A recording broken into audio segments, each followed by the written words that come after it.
Hello everyone, Radhe Radhe. कैसे हो आप सब? आई होप कि आप सब अच्छे ही होंगे और स्वस्थ होंगे। आप सभी का स्वागत है आपके चैनल कुसुम फैमिली ब्लॉग में।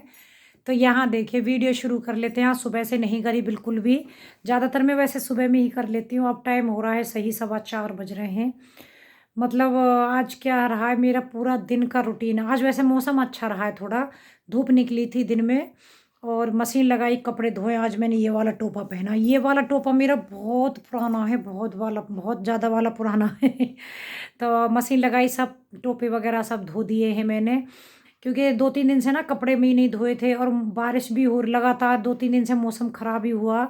आज धूप निकली मगर, और इसलिए कपड़े सारे ही आज मैं धो दिए हैं। और सच्ची में जब धूप निकलती है ना, धोने में भी मन लगता है क्योंकि फटाफट से सूख जाते हैं। और उसके बाद में मैं सारा काम ख़त्म करके लेट गई थी। यहाँ देखो रजाई यही पड़ी और बस अभी जस्ट उठी हूँ। थोड़ी देर उठ करके मैंने कि चलिए वीडियो शुरू कर लेते हैं। आज तो सुबह से कुछ भी मैंने शूट भी नहीं किया।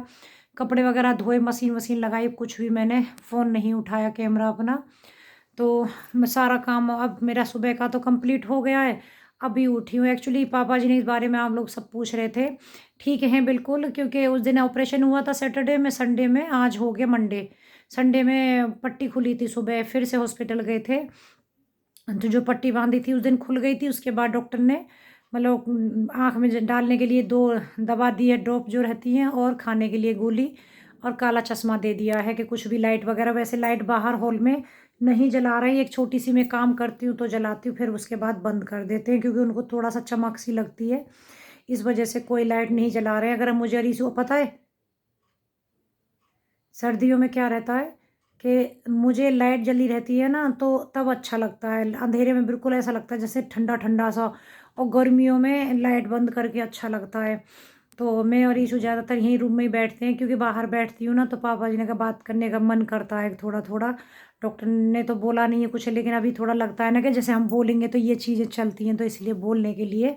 वैसे ठीक है बिल्कुल। खाने में उनको बस वही खिचड़ी, दलिया, ब्रेड, दूध, दूध नहीं सॉरी, दूध नहीं दे रही हूँ, पत्ती लगा के दे रही हूँ दूध में, चाय मतलब बना के, क्योंकि वो रहता है चिकनाई वगैरह का बोलते हैं, मने करते हैं। और फ्रूट में पपीता और चीकू, 2 चीज़ दी जा रही है। तो बस यही है, अब उठ के चाय बना के दूंगी उन्हें। और 1-1 घंटे में दवा डलती है, हर 1 घंटे में दवा डलती है। तो उसका पता है काम ख़त्म नहीं होगा, 1 घंटा हो जाएगा फिर डालो। तो पापा जी वही हंस रहे थे, कह रहे 1 घंटा इतनी जल्दी हो जाता है ना। सुबह 9:30 बजे से शुरू करते हैं, शाम को 6:30 बजे तक हर घंटे दवा, यानी कि 10 बार डलती है दिन में। तो मैं थोड़ा सा लेट गई थी क्योंकि सुबह से लगे लगे इशू के आजकल काफ़ी बिजी चल रही है, क्योंकि ऑनलाइन तो क्लास चल रही है, कॉलेज बंद हो गए। फिर अपनी जो कोचिंग पढ़ाती लेती है उसकी, तो वो सुबह से बिजी थी, मैंने डिस्टर्ब नहीं किया, सारा काम खुद नहीं कर लिया उसके बाद। लेकिन हाँ, उसको 2 काम मैंने बोले थे, क्योंकि मैं फ्री हुई थी 3:15 बजे से, खाना वाना खिला के पापा जी को भी दोपहर का सब देखें। तो वही बोले अब तू लेट जा, मैं फिर ईशू दवा डाल देगी। तो दोपहर ईशू ने 3:30 बजे दवा डाल दी थी, और अब 4:30 बजे वाली भी वही डाल देगी। मैंने कहा चलिए पहले वीडियो शुरू कर लेते हैं, उसके बाद मैं काम करूँगी, क्योंकि देखिए ये भी मेरा काम है। 2 दिन वैसे ही मिसिंग गई हो गया है, मेरा वीडियो नहीं जा पाया है। मुझे पता आप सब लोग भी इंतज़ार करते रहते हैं, क्योंकि मैं भी वीडियो का बहुत लोगों की जब देखती हूँ ना, आजकल तो मुझे बिल्कुल टाइम नहीं मिल पा रहा है। समझ सकते हो, सच्ची में बहुत ज़्यादा बिजी वाला काम चल रहा है। और सब लोग पूछ रहे थे कि दीदी आप कब ऑपरेशन करा रहे हो? तो देखिए मेरा ऑपरेशन थोड़ा सा डिले कर दिया है मैंने, ज़्यादा नहीं करा, थोड़ा ही किया है। क्योंकि मेरे ना टेस्ट जो बोले थे डॉक्टर ने, कुछ टेस्ट ऐसे हैं तो वो बीच में रुक गए हैं, कुछ प्रॉब्लम आ गई है, आप लोगों को क्या बताऊँ, आप लोग समझ सकते हो। उसके बाद ही टेस्ट होंगे फिर। तो अभी तो नहीं हुए हैं, अब मगर कराऊंगे 2-4 दिन के बाद। रिपोर्ट पे फ़ोन नहीं लगाया ना, हाथ में इतनी देर पकड़ने से सर्वाइकल वो होने लगता है, तो फ़ोन भी छूट गया हाथ से, पता भी नहीं चल पाया। तो देखिए, और कार्ड से पता है मुझे एक चीज़ याद आई है, मैं कई दिन से आप लोगों के साथ मतलब डिस्कस करना चाह रही थी, लेकिन फिर वही हो जाता है कि बहुत लंबी बातें ही बातें हो जाती हैं। तो एक्चुअली बात ये है कि जो हमारे ईसीएचएस के कार्ड बने हैं ना, जो मैंने आप लोगों को कई बार दिखाया भी है, बहुत लोग हैं इसलिए मैं बता रही हूँ, क्योंकि बहुत लोग इस चीज़ को फेस कर चुके होंगे और शायद आगे भी करें। तो और मेरी वीडियो देखते हैं ना काफ़ी, मतलब वो एक्स में भी हैं। तो एयरफोर्स के जो गेट है हमारा यहाँ, हिंडन एयरफोर्स गाजियाबाद का, उसके बाहर जैसे मार्केट है और साइबर कैफ़े वगैरह भी हैं।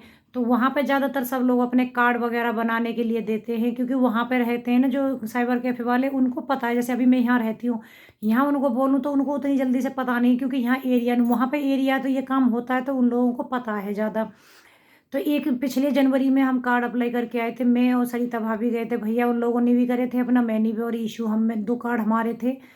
3 उनके थे, भैया के, भाभी के और सिद्धू का, क्योंकि बड़ा बेटा तो उनका आर्मी में है ही है, तो वो तो खुद अपने आप ही बनाएगा, अपना कार्ड बनेगा उसका तो। तो उसको ना पैसे जमा करने होते हैं, जैसे कार्ड बनते हैं हमारे, पैसे जमा उसने हमारे खाते से तो मतलब पैसे कट गए, ले लिए, लेकिन 1 साल हो गए कार्ड नहीं बने। मैं बीच में गई थी, आप लोगों को याद होगा सावन के महीने में जब मैंने वीडियो डाली थी, तब मैं वहाँ कंप्लेन करके आई थी, तो उसने मेरे पैसे जमा कर दिए। मैं मुझे अभी अर्जेंट में ऑपरेशन कराना है, भैया नहीं गए थे, इन लोगों के नहीं करे। ऐसे ही कितने सारे लोग हैं जिनके उसने पैसे जमा नहीं करे और कार्ड नहीं बने, और आखिर में अब अपना साइबर कैफ़े बंद करके चला गया, दुकान खुल नहीं रही। तो कितना बड़ा फ्रॉड किया है एक मेंबर के, मतलब जैसे कार्ड बन रहे हैं तो 800-800 रुपये जमा हो रहे थे। अब भैया ने दोबारा कार्ड अप्लाई किए, फिर से 800 रुपये जमा हुए हैं। तो दुनिया में कितने लोग ऐसे हैं जो मतलब इस तरीके से फ्रॉड करके, यार कितने दिन तक खाएंगे तुम लोग। और सच्ची में इतना तरस मुझे आ रहा, उस दिन मैं हॉस्पिटल गई थी ना, वहाँ बेचारे बुजुर्ग भी परेशान होके घूम रहे हैं, क्योंकि देखिए जो कार्ड बनता है ना, जो पेंशनर होता है उसको मेन आना बहुत ज़रूरी है। तो जो बहुत बुजुर्ग थे उन्होंने 1 साल पहले अप्लाई कर दिया, 1 डेढ़ साल से तो वो ऐसे ही बिना कार्ड के परेशान, क्योंकि उनको कार्ड नहीं बन के आ रहा है। अब पता चल रही है वो दुकान बंद ही करके, और फ़ोन स्विच ऑफ आ रहा है, भाग गया है। तो फिर लगता है कि 800 रुपये तो उसको दिए, अभी 800 रुपये फिर से, और फिर सारे पेपर वर्क फिर से पूरा करना, और उसके बाद फिर 3 से 4 महीने कार्ड का वेट करना। तो कितने लोगों का मतलब कितने लोगों की बद्दुआएँ लिए है उसने, सब लोग इतना गाली दे रहे हैं उसको। तो पता नहीं क्यों ऐसा करते हैं लोग, मैं ये नहीं समझ पा रही, क्यों इधर धोखाधड़ी, उस पैसे को कितने दिन खाएँगे। सबने बोला है कि कम से कम अगर 100 लोगों ने वहाँ अप्लाई किया तो 20 लोगों के ही उसने पैसे जमा किए, 80 लोगों के पैसे खा गया वो। मतलब बहुत सारे लोगों के उसने खाए हैं, इतने सारे पैसे लेकर के वो भाग गया फ्रॉड करके। फिर वहाँ पे एक और है दूसरा, तो उन्होंने ईसीएचएस से अंदर से ही उसने वो कराया है रजिस्ट्रेशन कुछ, तो उनको बोला है कि मेरे पास भेज दिया करो, वहाँ जाते हैं सब कार्ड अप्लाई वहाँ कराते हैं। अगर मेरी वीडियो देख रहे हैं आप लोग भी, किसी ने ऐसा किया हुआ है, एयरपोर्ट से के बिल्कुल गेट के बाहर ही है थोड़ा सा, मतलब उसमें बेसमेंट में साइबर कैफ़े था, तो वो भाग गया पैसे लेकर के। अगर कार्ड नहीं बने तो दोबारा अप्लाई कर दीजिए यहाँ वाले, क्योंकि कार्ड आजकल सब ऑनलाइन ही सिस्टम हो रहा है, ऑनलाइन ही करने पड़ते हैं। पहले तो फार्म जमा करने होते थे भर के, तो वो लोग अपने आप ही हमारे हेडक्वार्टर भेज देते थे, जहाँ जैसे नेवी, एयरफोर्स, आर्मी जिसके जहाँ जाने थे। लेकिन अभी क्या है, ऑनलाइन सिस्टम है। ऑनलाइन का अच्छा भी है कि चलो, लेकिन इस तरीके से लोग फ्रॉड करते हैं, बहुत ख़राब लगता है यार। पर सच्ची में मुझे बहुत ज़्यादा उन लोगों को देख कर के लग रहा था कि उस दिन मैं हॉस्पिटल गई थी, कई ऐसे थे परेशान होके घूम रहे थे। फिर जैसे बातचीत में मैंने बताया था, मैं अंकल जी आप वहाँ जाओ, वहाँ करा लो। कह रहे क्या क्या चाहिएगा, मैं कहा जैसे पहले पेपर दिए थे वही सारे दोबारा से आप लोगों को करने पड़ेंगे। तो बेचारे माथे में हाथ मार रहे थे, कह रहे क्या है लोगों का, कैसे पैसे लेके भाग जाते हैं। तो चलिए बात बहुत ज़्यादा हो गई है। पापा जी वहाँ चाय का वेट कर रहे हैं, बाहर चाय बना के दे देती हूँ उनको।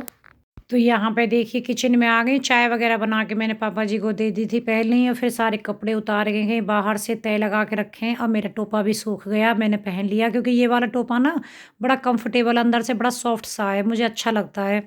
और यहाँ पे अब मैं बना रही हूँ मसूर की दाल। तो मसूर की दाल ना मैं मुट्ठी से, मुझे मतलब बहुत अंदाज़ा रहता है, जैसे 2 मेंबर होंगे तो 2 मुट्ठी, 3 मेंबर 3, ऐसे करके, लेकिन पापा जी के हिसाब से ही बनानी है। और यहाँ देखिए लेट रहे हैं ना, थोड़ा सा ये हल्की सी लाइट जला के रखती हूँ, अंधेरा सा रहता है। तो यहाँ एकदम से बहुत पतली दाल बनाई है, और हींग जीरे का ही सिर्फ हल्के से थोड़े से घी में तड़का लगाया है, कोई प्याज टमाटर वगैरह कुछ भी नहीं डाला उसमें।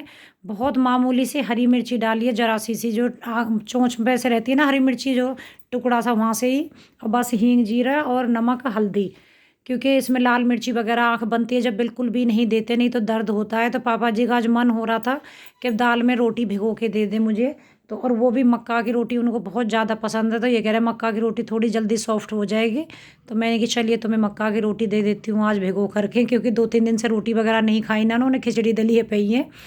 डॉक्टर ने तो बोल दिया कि सब खाओ, लेकिन मैंने नहीं दिया खाने के लिए, क्योंकि डॉक्टर तो सबके लिए बोलते ही हैं, लेकिन मैंने उनको वही परहेज वाला ही खाना भी दिया है, क्योंकि मतलब चबाने में मुँह चलेगा तो देखिए नस वगैरह भी थोड़ा चलती हैं।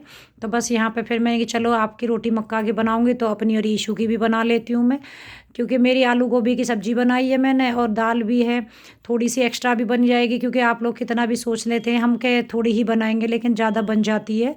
तो बस यहाँ पे रोटी बनाऊँगी, पहले ईशु को दे दूँगी, फिर पापा जी को रोटी भिगो के दाल में अच्छे से तब दूँगी। और यहाँ पे मैं दिखा रही थी कि मतलब द रोटी को ना पलटने के लिए ऐसा वाला पलटा जो बोलते हैं हमारे यहाँ, तो इससे अच्छे से पलट जाती है जैसे मक्का की या बाजरे की रोटी। देखिए बहुत मतलब ये चल रहा है उनका तो खाने-पीने का। और जो पता है हम लोग तो यहाँ रहते हैं तो आदत बन जाती है, लेकिन जो लोग गाँव से आते हैं ना तो उनको थोड़ा-सा भाई बाहर खेत पे घूमने की बाहर, तो पापा जी को वही है कि वहाँ थोड़ा-सा बाहर जाने की, सबसे बातचीत करने की आदत थी ना। और जब से आँख बनी है तब तब से तो उनका टीवी वगैरह बिल्कुल ही बंद हो गया है। और मैं भी ज़्यादा बाहर बैठ के उनसे बातचीत नहीं करती हूँ क्योंकि मैं बैठूँगी तो फिर बातचीत करेंगे। तो वही बोल रहे थे, कह रहे मैं तो बहुत बोर सा होता जा रहा हूँ। मैंने कि और थोड़े टाइम की ऐसा ही कर लीजिए क्योंकि देखिए उसमें कहीं न कहीं भलाई भी है, अगर अभी अच्छे से परहेज़ हो जाएगा तो आँख ठीक से बन जाएँगी। यहाँ हमारा खाना-पीना सब हो गया, उसके बाद ईशु बर्तन साफ़ कर रही है, गीज़र चला रखा है, गीज़र से ना देखो गर्म पानी आ रहा है, बहुत फ़ायदा है इससे सच्ची में। मुझे बहुत अच्छा लगता है बर्तन साफ़ करने में, ज़रा-सा भी आलस नहीं आता और पानी चलता रहता है, फटाफट से बर्तन साफ़ करते चले जाओ। और इतने सर्दियों में ना गर्म पानी से बर्तन बहुत अच्छे साफ़ होते हैं। ज़्यादातर रात को किचन ईशु ही साफ़ करती है, देखो हो गई। मैं कभी-कभी करती हूँ, वो मना कर देती है मुझे कि मम्मी रहने दो, मैं खुद से कर दूँगी, क्योंकि सारा दिन मैं करती हूँ तो उसको लगता है, लेकिन वो भी पूरा दिन बिज़ी रहती है। भई यहाँ पे सब्ज़ी मैंने ली थी दोपहर के टाइम, जब से ऐसे ही पॉलीथीन में बंधी रखी थी, क्योंकि मुझे लगता है शाम रात को ना जब अब सोने से पहले सब्ज़ी वगैरह मैं धो के रख देती हूँ यहीं स्लैब में, जिससे उसका पानी ना सारा सूख जाता है, सुबह को फिर फ्रिज में रख दूँगी। अगर मैं दिन में धो के रख देती हूँ तो स्लैब यहाँ से पूरी मैसी-मैसी और गीली-सी ऐसी हो जाती है। इस वजह से अब मैं इसको धो के रखूँगी, क्योंकि ईशु ने किचन साफ़ कर दी है। यहाँ मैंने पापा जी को दवा भी दे दी, उनकी आँख में दवा डाल दी है। 10 बार की कंप्लीट हो गई, उसके बाद में फिर एक सोने से पहले की और अलग से है, 2 ड्रॉपें जो उनकी डालनी होती है, मतलब खाने के लिए खुराक है, वो सब मैंने उनको दे दी है। तो यहाँ पे फिर सब्ज़ी वगैरह अच्छे से धो के रख दूँगी, सुबह तक इसका पानी सब अच्छे से सूख जाएगा। तो इसको मैं मिर्ची का डंठल तोड़ करके फ्रिज में रख दूँगी, जिससे कि ख़राब नहीं होगी। और यहाँ पे मैं पापा जी के दूध में ना पत्ती लगा रही हूँ यहाँ पे, क्योंकि बोलते हैं कि कुछ टाइम के लिए चिकनाई नहीं देते हैं, तो इसलिए मैं दूध नहीं दे रही हूँ। वैसे तो डॉक्टर ने बोला कि आप दूध दे देना, लेकिन मम्मी ने मना कर दिया। मुझे ज़्यादा आइडिया भी नहीं थे, लेकिन मम्मी ने मना किया है तो मैं दूध में ही पत्ती लगा दूँगी मैं, कोई बात नहीं। और पापा जी को भी खुद को भी पता है, तो ये कह रहे थे कि नहीं मुझे चाय नहीं, मतलब दूध नहीं, थोड़ा-सा पत्ती लगा दिया कर जिससे कि चिकनाई नहीं रहेगी। तो यहाँ बस फटाफट उनको दे देती हूँ मैं चाय, अब इस टाइम पर भी रात को भी। हाँ, देखिए सच्ची में बड़ी थकान-सी हो गई और टाइम बहुत ज़्यादा नहीं हुआ है, अभी 9 बजे हैं बस, रात के 9 बज गए हैं। 9 बजे तक मैं फ्री हो गई हूँ, थोड़ा-सा लोशन भी लगाया हाथ में और वैसलीन लगाई है होठों पे, क्योंकि एकदम फटे-फटे से रहते हैं। और मैं लगा रही थी ना लोशन जब थोड़ा-सा, क्योंकि बर्तन-वर्तन वैसे तो मैंने नहीं करे, लेकिन सब्ज़ी धो के आई हूँ, सारा दिन हम करते हैं तो रात को ज़रूरी है कि वैसलीन वगैरह कुछ लोशन हाथों पे लगाया जाए, नहीं तो एकदम से फटे-फटे से हो जाते हैं, सॉफ्ट नहीं रहते। और मुझे एक बात याद आ जाती है, भाभी हमेशा बोलती हैं, सरिता भाभी कह रही, रात को लोशन वगैरह सब लगा के सोते, क्या पता सपने में कहीं जाना पड़ जाए। इसलिए रात को ना तैयार होके सो जाओ। मैंने कि सही बात है, तो मैंने लोशन भी लगा लिया, क्या पता सपने में गाँव वगैरह कहीं जाना पड़े। तो मुझे उसी बात पे हँसी आ गई थी। मैंने कि लोशन लगा के ऐसे तैयार हो रही हूँ कि सपने में कहीं जाना पड़ गया तो। तो बस यहाँ पे पापा जी ने दूध दे दिया, उनकी आँख में दवा डाल दी और मतलब दूध नहीं दिया, चाय बना के दिया, आप लोगों ने देखा ही है, चाय बना के दे दी है मैंने उनको। फिर वही बोल रहे थे, कह रहे मीठा-मीठा सा ज़्यादा हो गया, थोड़ी-सी आज दाल बना दे, तो इस वजह से दाल बनाई, क्योंकि खिचड़ी भी उतनी शौक से नहीं खा पा रहे। और दलिया भी शक्कर डाल के दे रही हूँ मैं दलिया, लेकिन फिर भी यही हो जाता है कि मतलब वो थोड़ा-सा लगता है ना कि कुछ ऐसा होना चाहिए सब्ज़ी वगैरह, क्योंकि हम 2-3 दिन से अगर कुछ ऐसा ही खाएँगे, चाय जैसे ब्रेड है, तो भी कोई उसमें हल्का-सा मैं सेंक देती हूँ तवे पे ऐसे ही बिना घी के ही। और इस तरीके का ही चल रहा है, लेकिन हाँ, वो है देखो परहेज़ करना भी बहुत ज़रूरी है आँख के लिए, क्योंकि आँख एक ही बार बनती है, इस वजह से परहेज़ का खाना भी बहुत ज़रूरी है इसमें। तो मिर्ची तो मैं बिल्कुल भी नहीं देती हूँ। लाल वाली मिर्ची मुझे पता है मेरे ससुर जी की आँख बनी थी, उन्होंने परहेज़ नहीं किया था, तो नहीं हो पाई थी उनकी आँख। और लाल मिर्ची ज़्यादा डलवा के और गुस्सा हो जाते थे कि मुझे पूरा परहेज़ का मैं कमज़ोर हो गया, ये हो गया, तो आँख में भी दर्द होता था। पापा जी वही बोल रहे मेरी आँख में ज़रा-सा भी दर्द नहीं हुआ। मैंने कि मैंने लाल मिर्ची कैसी भी नहीं थी, हरी मिर्ची आज बस हल्की सी इतनी सी टुकड़ा ज़रा-सा तोड़ के डाला दाल में, नहीं तो मिर्ची बिल्कुल भी मैंने इनको नहीं दी है। कम से कम 10 दिन बिल्कुल नहीं देने वाली हूँ। मैं वही पापा जी से बोल रही मैं 10 दिन नहीं देने वाली हूँ। कह रहे 10 दिन मिर्ची नहीं देगी? मैंने कि बिल्कुल भी नहीं दूँगी। तो चलिए इसी के साथ मैं वीडियो का एंड करूँगी। पसंद आया हो तो लाइक कर दीजिएगा, प्लीज़ लाइक कर दिया करिए। और कल मिलूँगी और अच्छी सी वीडियो के साथ में, तब तक के लिए bye bye and good night.